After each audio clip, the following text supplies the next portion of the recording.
York Times was founded on September 18, 1851 by Henry Jarvis Raymond.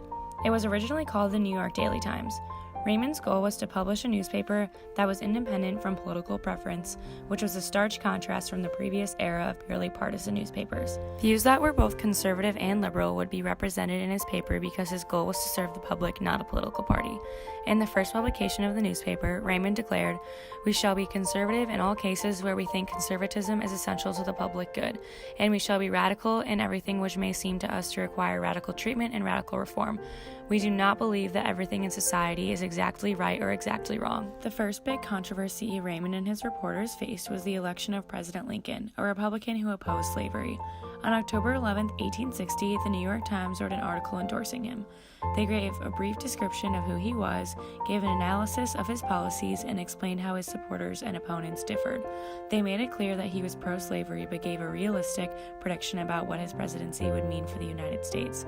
They explained that even without this personal confidence in him, we have additional security against his doing mischief, and the fact that as so far as legislation goes, his hands will be tied. They then went on to explain how the checks and balances within the three branches would prevent Lincoln from creating too liberal of policies. On December 28, 1860, the New York Times wrote an article proving that Atlas and Argus, a newspaper based out of Albany, New York, misquoted President Lincoln.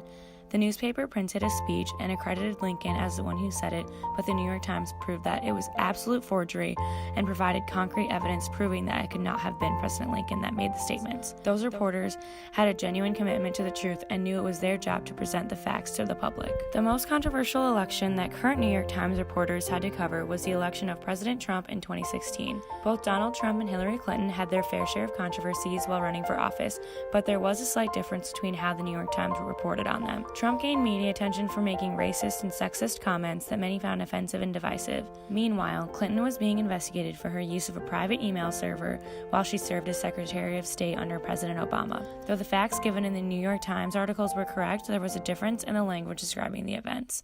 They used much more colorful language when describing Trump's controversial policies, but stuck to the facts when describing the Clinton investigation. Initially, it seems Raymond and his newspaper stuck to these ideals, but over time shifted slightly left. One example is their presidential endorsements. In 1860, they published their first one endorsing President Lincoln. From then until 1960, they endorsed a variety of candidates, but since 1960, they have exclusively endorsed Democrats. They've also increased their number of opinion editorials, which usually has liberal writers. The Times Opinion Twitter account has recently made posts that discourage specific legislation. Political activism like that is something you wouldn't expect from a partisan newspaper. They may have strayed from their penny press roots, but there is no question that the New York Times staff still has a commitment to reporting the truth and educating the public.